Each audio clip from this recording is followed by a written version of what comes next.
राधे राधे, जय श्री कृष्णा। आप सभी का दिन शुभ और मंगलमय हो। दोस्तों, आप सभी का स्वागत करती हूँ आपके अपने YouTube चैनल पर। दोस्तों, आप सभी पर माता रानी की कृपा बनी रहे। दोस्तों, आज की वीडियो एक बहुत ही रिक्वेस्टेड वीडियो है, क्योंकि बहुत समय से आप लोगों के प्रश्न आ रहे हैं कि मुख्य द्वार पर जल छिड़कने का सही समय क्या होता है और सही विधि क्या होती है। किस समय हमें जल छिड़कना चाहिए मुख्य द्वार पर? क्या मुख्य द्वार पर जल छिड़कने के लिए स्नान करना आवश्यक है या बिना स्नान किए भी मुख्य द्वार पर जल का छिड़काव किया जा सकता है? झाड़ू लगाने से पहले या फिर झाड़ू लगाने के बाद जल छिड़कना चाहिए। और एक और प्रश्न आया कि क्या पीरियड्स में हम अपने घर के मुख्य द्वार पर जल का छिड़काव कर सकते हैं या मुख्य द्वार पर दीपदान कर सकते हैं। और जल से ही जुड़ा हुआ एक और प्रश्न है कि आपका मंदिर जो है, प्रतिदिन हम 1 लोटा जल रखते हैं, उस जल का हमें क्या करना चाहिए, किस प्रकार प्रयोग करना चाहिए, क्या हम उसे खाने में प्रयोग कर सकते हैं या फिर हम किसी पौधे में डाल सकते हैं, उस जल का उपयोग किस प्रकार से होना चाहिए। और मुख्य द्वार पर जल छिड़कने से संबंधित आपका अगला प्रश्न है कि कई ऐसे लोग हैं जो कि फ्लैट में रहते हैं, कुछ ऐसे लोग भी हैं जो कि किराए के मकान में रहते हैं, एक ही कमरे में रहते हैं, तो उन्हें अपने घर पर मुख्य द्वार पर दीपदान किस प्रकार से करना चाहिए, जल कहाँ छिड़कना चाहिए, मतलब वह किस जगह को मुख्य द्वार मानकर वहां पर मुख्य द्वार से जुड़े हुए उपाय करे। तो आज की वीडियो पूरी तरह से आपके प्रश्नों पर आधारित है, इसीलिए बहुत महत्वपूर्ण है, पूरा जरूर देखिएगा। और अगर आपको आज की वीडियो अच्छी लगे तो इसे लाइक भी जरूर कीजिए, क्योंकि आपके लाइक्स, आपके कमेंट्स मेरे लिए बहुत ही महत्वपूर्ण है, जिनसे मुझे पता चलता है कि आपको यह वीडियो अच्छी लगती है और आपके लिए यह वीडियो उपयोगी है। तो अगर वीडियो अच्छी लगती है तो लाइक तो जरूर ही किया करें। इसके साथ ही कमेंट बॉक्स में माता रानी के नाम का जयकारा भी जरूर लगाएं। इससे आपको सकारात्मक ऊर्जा की प्राप्ति होती है। और अगर आपका कोई भी सुझाव हो, कोई भी प्रश्न हो या फिर कोई भी विशेष वीडियो देखना चाहते हो तो उसके लिए भी कमेंट बॉक्स में जरूर लिखें। चैनल पर पहली बार आए हैं, अगर अभी तक आपने चैनल को सब्सक्राइब नहीं किया है तो आज की वीडियो अगर आपको अच्छी लगे तो चैनल को सब्सक्राइब जरूर कर लीजिए और बेल बटन को भी प्रेस कर दीजिए, जिससे यह होगा कि इस चैनल पर जो भी नई वीडियो अपलोड होगी उसकी नोटिफिकेशन आपको सही समय पर प्राप्त होगी। और अब जानते हैं कि मुख्य द्वार पर जल छिड़कने का सही समय क्या होता है और सही विधि क्या होती है। तो देखिए, अगर आप मुख्य द्वार पर जल छिड़क रहे हैं तो आपको ध्यान रखना है कि जल आप एक दिन पहले ही, मतलब रात को सोने से पहले, एक पात्र में कोई भी आप पात्र ले सकते हैं। जैसे कि आप एक तांबे का भी पात्र ले सकते हैं, तांबे का ना हो तो आप पीतल का ले सकते हैं, स्टील का ले सकते हैं, चांदी का ले सकते हैं, जो भी पात्र आपके पास उपलब्ध हो। एक लोटे में थोड़ा सा गंगा जल डाल दीजिए और उसके ऊपर शुद्ध जल भर दीजिए। और हाँ, गंगा जल ना हो तो भी परेशान होने की आवश्यकता नहीं है, सिर्फ शुद्ध जल से भी आप पात्र को भर सकते हैं। और उस जल से भरे पात्र को अपने घर की रसोई में रख दीजिए। अब जैसे कि आप अगले दिन सुबह उठकर इस जल का छिड़काव अपने मुख्य द्वार पर करेंगे। अब बहुत से भक्तों के प्रश्न आए हैं कि क्या हम स्नान से पहले यह जल छिड़क सकते हैं या फिर स्नान करना आवश्यक है। देखिए, मुख्य द्वार पर जो सुबह सवेरे सवेरे सबसे पहले जल छिड़का जाता है, जैसे कि जो रसोई में रखा हुआ जल होता है, यह एक तरीके से उपाय के तौर पर किया जाता है। घर में किसी भी प्रकार की परेशानी हो, किसी भी प्रकार की दुख दरिद्रता हो, गरीबी हो या फिर कलह कलेश बहुत अधिक रहता है, मतलब किसी भी प्रकार की नकारात्मक ऊर्जा से आप परेशान हैं, तो बहुत समय से परेशानियों से घिरे हुए हैं, तो ऐसे घर की रसोई में जल रखा जाता है और यही जल घर के मुख्य द्वार पर सुबह उठकर छिड़का जाता है। इस जल के छिड़काव से आपके घर की कोई भी परेशानी हो बहुत शीघ्र ही समाप्त हो जाती है। इस उपाय को करने से आपके घर में सुख समृद्धि भी आती है, कलह कलेश से भी मुक्ति मिलती है, बीमारियों से भी मुक्ति मिलती है। मतलब देखिए, किसी भी प्रकार की मानसिक परेशानी हो, शारीरिक परेशानी हो, आर्थिक तंगी हो या आपके घर में कोई वास्तु दोष हो, किसी भी प्रकार का ग्रह दोष हो, जैसे कि कई बार ऐसा होता है कई लोगों के ऊपर कई प्रकार के बुरे ग्रह दोषों का प्रभाव होता है, जिसकी वजह से घर में परेशानियां हमेशा बनी रहती हैं, तो ग्रह दोषों के प्रभाव से भी आपको मुक्ति मिलती है। वास्तु दोष और पितृ दोष भी समाप्त होता है। इसके साथ ही जैसे कि बहुत से लोगों के प्रश्न होते हैं कि उनके ऊपर किसी ने कुछ कर दिया है, तो उनके परिवार में भी किसी भी प्रकार की पहले कोई परेशानी नहीं थी, लेकिन अभी कुछ समय से परेशानियां लगातार आती ही जा रही हैं और कोई रास्ता नहीं मिल रहा परेशानी से निकलने का। तो किसी के भी किए कराए तंत्र मंत्र का प्रभाव हो, किसी की बुरी नजर का प्रभाव हो, तो भी आपको इस उपाय से, मतलब इस एक लोटे जल से आपकी परेशानी स्वतः ही कुछ दिनों में समाप्त हो जाती है। तो यह घर की सभी परेशानियों से मुक्ति पाने का रामबाण और सबसे सरल आसान उपाय होता है। तो हमारे शास्त्रों में वर्णित है। तो आप अपने घर की रसोई में 1 लोटा जल रखिए, रात में भरकर और प्रातः काल जल्दी उठकर उसी जल से अपने घर के मुख्य द्वार पर छिड़काव कीजिए। अब जैसे कि बहुत से लोगों के प्रश्न आते हैं कि यह जल हमें किस समय अपने घर के मुख्य द्वार पर छिड़कना चाहिए, तो देखिए आपको बता दें कि सुबह सूर्योदय होने से पहले इस जल का छिड़काव आपको आपके घर के मुख्य द्वार पर करना होता है। अब चाहे इसके बाद आप शुद्ध जल से, मतलब किसी भी दूसरे जल से अपने घर के मुख्य द्वार को धोते हैं तो बाद में भी धो सकते हैं, कोई समस्या नहीं है।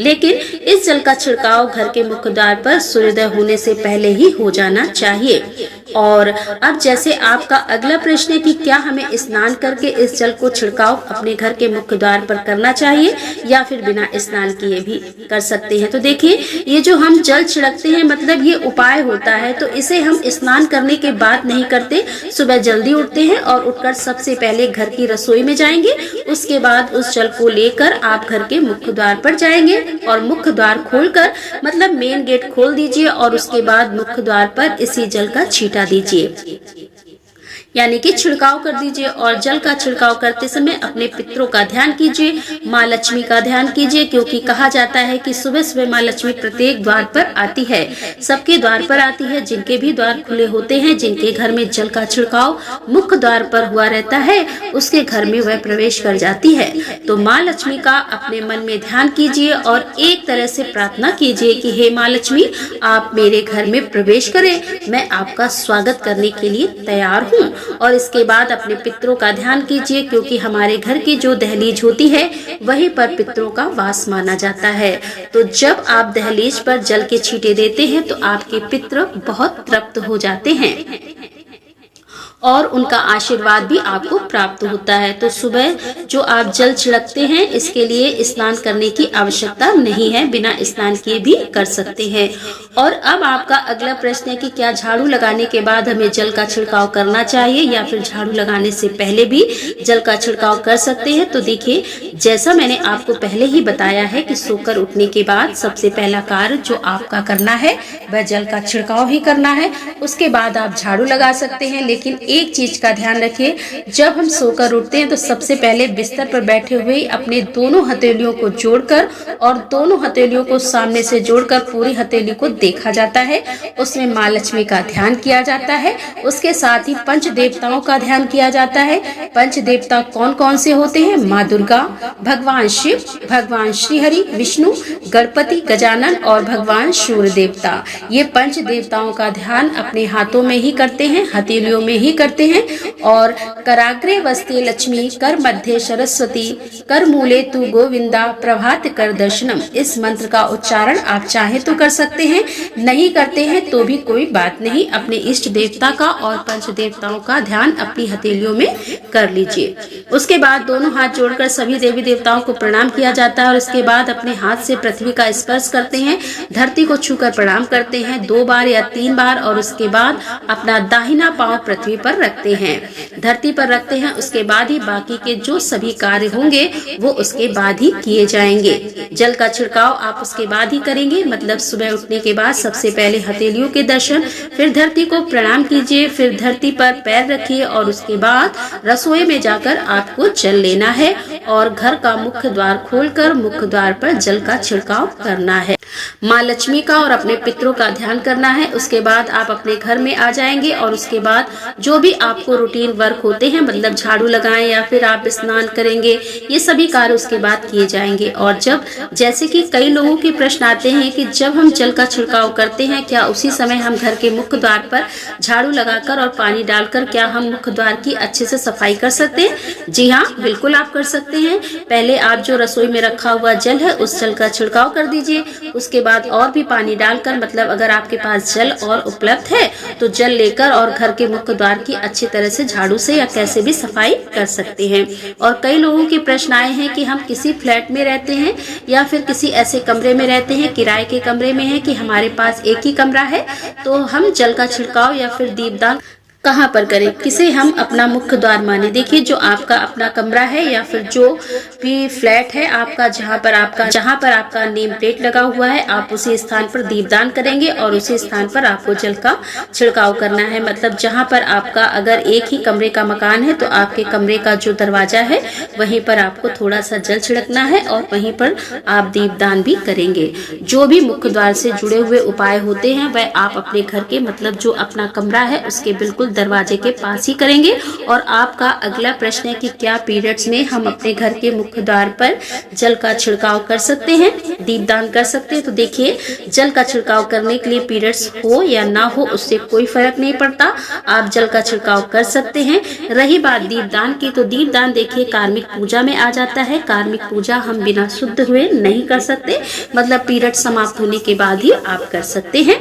बाकी जल का छिड़काव आप कभी भी कर सकते हैं, पीरियड्स में भी कर सकते हैं, कोई समस्या नहीं है। और अब आपका प्रश्न है कि क्या मंदिर में जो हम जल रखते हैं क्या वह रखना जरूरी है, और अगर हम रखते हैं तो उस जल का क्या करें? तो देखिए, मैं आपको बता देती हूँ कि मंदिर में जल रखना बहुत आवश्यक है। जल एक ऐसी चीज होती है जिसमें सभी प्रकार की जो एनर्जी होती है वह ऑब्जर्व हो जाती है। तो जो हम पूजा पाठ करते हैं, मंत्रों का जप करते हैं या वहाँ पर प्रार्थना करते हैं, जो भी हमारे अपने मन की कामना भी कहते हैं भगवान से, तो सभी चीजें उस जल में समाहित हो जाती हैं।